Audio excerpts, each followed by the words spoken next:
जीवित पुत्र का व्रत की समस्त व्रतजनों को ढेर सारी शुभकामनाएं। आज 14 सितंबर 2025 जीवित पुत्र का व्रत है, तो ऐसे में आपको जीवित पुत्र का व्रत की कथा अवश्य सुननी चाहिए।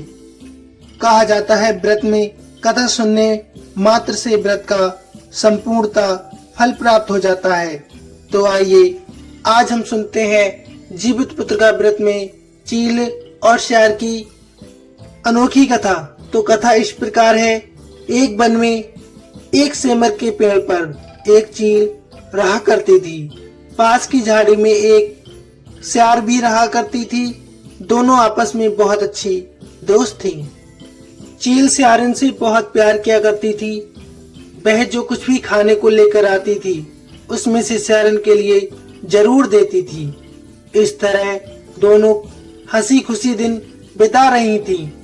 एक बार वन के पास के गांव में औरतें जितिया व्रत की पूजा की तैयारी कर रही थीं। चिलों ने बड़े ध्यान से देखा और अपनी सखी श्यारन को सारा वृत्तांत बताया। फिर दोनों सहेलियों ने तय किया कि वह भी ये व्रत अवश्य करेंगी।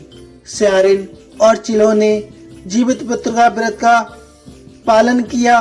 बड़ी निष्ठा और लगन के साथ मंगल कामना करके पूरे दिन निर्जला व्रत किया। मगर रात होते ही श्यारन को भूख प्यास बहुत ज्यादा सताने लगी। जब बर्दाश्त न हुआ तो जंगल में जाके उसने मांस और हड्डी पेट भरकर खा ली। जब चिलों ने हड्डी कड़कड़ाने की आवाज सुनी तो पूछा, ये आवाज कैसी आ रही है? श्यारन ने कहा, बहन भूख के मारे मेरा पेट गुड़गुड़ा रहा है, ये उसी की आवाज है। लेकिन चिलों ने श्यारन का झूठ पकड़ लिया।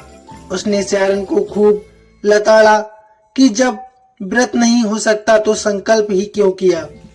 चिलो रात भर भूखे प्यासे रहकर व्रत को पूरा करती है। अगले जन्म में दोनों मनुष्य रूप में राजकुमारी बनकर सगी बहनें हुई। श्यारन बड़ी बहन हुई और उसकी शादी एक राजकुमार से हो गई। चिलो छोटी बहन हुई, उसकी शादी उसी राज के मंत्री पुत्र से हुई। बाद में दोनों राजा और मंत्री बने। श्यारन के जो भी बच्चे होते वे मर जाते, जबकि चिलो के बच्चे स्वस्थ और हट्टे कट्टे रहते। इससे उसे जलन होने लगी। उसने उन्हें मारने की सोची। उनका सिर कटवाकर डिब्बे में बंद कर दिया। वह शीश मिठाई बन जाती और बच्चों का बाल बांका न होता। इस तरह श्यारन की बहन के बच्चे और उसके पति को मारने की कोशिश हमेशा विफल होती गई। आखिरकार दैवयोग से उसे भूल का आभास हुआ। उसने क्षमा मांगी और बहन के बताने पर जीवित पुत्र का व्रत विधि विधान के साथ पूरा किया। उसके पुत्र भी अब जीवित रहने लगे। आइए अब सुनते हैं दूसरी कथा। गंधर्वों के राजकुमार का नाम जीमूतवाहन था। वे सभी के परोपकार रहते थे। जीमूतवाहन के पिता ने जब उनको राजपाट सौंपा तब उनका मन राजपाट में नहीं लगता था। यही वजह थी कि वह राज्य का भार अपने भाइयों को देकर वन में पिता की सेवा करने चले गए। वन में ही जीमूतवाहन को मलयवती राजकन्या मिली।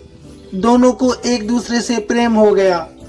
एक दिन जब वन में भ्रमण करते हुए जीमूतवाहन काफी आगे चले गए तब उन्हें एक वृद्धा विलाप करती हुई मिली।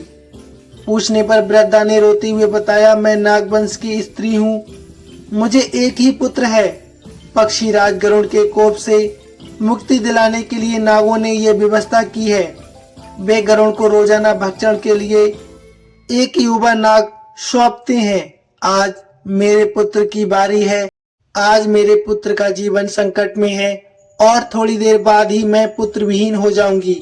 एक स्त्री के लिए इससे बड़ा दुख क्या होगा कि उसके जीते जी उसका पुत्र न रहे। जीमूतवाहन को ये सुनकर बड़ा दुख हुआ। उन्होंने उस वृद्धा को आश्वस्त करते हुए कहा, डरो मत, मैं तुम्हारे पुत्र के प्राणों की रक्षा अवश्य करूंगा। आज उसके स्थान पर मैं स्वयं अपने आप को लाल कपड़े में ढककर बद्धशिला पर लेटूंगा ताकि गरुड़ मुझे खा जाए पर तुम्हारा पुत्र बच जाए। इतना कहकर जीमूतवाहन ने शंखचूड़ से उसके वस्त्र ले लिए और खुद पहनकर उस बद्धशिला पर लेट गए। नियत समय पर गरुड़ आए और लाल कपड़े में ढके जीमूत वाहन को अपने पंजे में दबाकर पहाड़ के शिखर पर जाकर बैठ गए।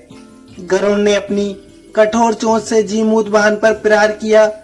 जीमूत वाहन के शरीर से मांस का बड़ा हिस्सा नोच लिया।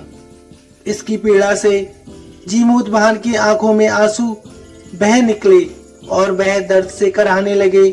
अपने पंजे में जकड़े प्राणी की आंखों में आंसू और मुंह से कराह सुनकर गरुड़ बड़े आश्चर्य में पड़ गए, क्योंकि ऐसा पहले कभी ना हुआ था। उन्होंने जीमूत वाहन से उनका परिचय पूछा। जीमूत वाहन ने सारा किस्सा कह सुनाया कि कैसे एक स्त्री के पुत्र की रक्षा के लिए वह अपने प्राण देने आए हैं। आप मुझे खाकर भूख शांत करें। गरुड़ उनकी बहादुरी और दूसरे की प्राण रक्षा के लिए स्वयं का बलिदान देने की हिम्मत से बहुत प्रभावित हुए। उन्हें स्वयं पर पछतावा होने लगा। वह सोचने लगे कि एक मनुष्य जो दूसरे के पुत्र की रक्षा के लिए स्वयं की बलि दे रहा है और एक मैं हूँ जो देवों के संरक्षण में होते हुए भी दूसरे की संतान की बलि ले रहा हूँ। उन्होंने जीमूत वाहन को मुक्त कर दिया। गरुड़ ने कहा, हे मनुष्य, मैं तुम्हारी भावना और त्याग से बहुत प्रसन्न हूँ। मैंने तुम्हारे शरीर पर जो घाव किए हैं उसे ठीक कर देता हूँ। तुम अपनी प्रसन्नता के लिए मुझसे कोई वरदान मांग लो। तब राजा जीमूत वाहन ने कहा कि हे पक्षीराज, आप तो सर्वसमर्थ हैं। अगर आप प्रसन्न हैं और वरदान देना चाहते हैं तो आप सर्पों को आहार बनाना छोड़ दें। आपने अब तक जितने भी प्राण लिए हैं उन्हें जीवन दान दे दें। गरुड़ ने सबको जीवन दान दे दिया और नागों की बलि न लेने का वरदान भी दिया। इस प्रकार जीमूत वाहन के साहस से नाग जाति की रक्षा हुई।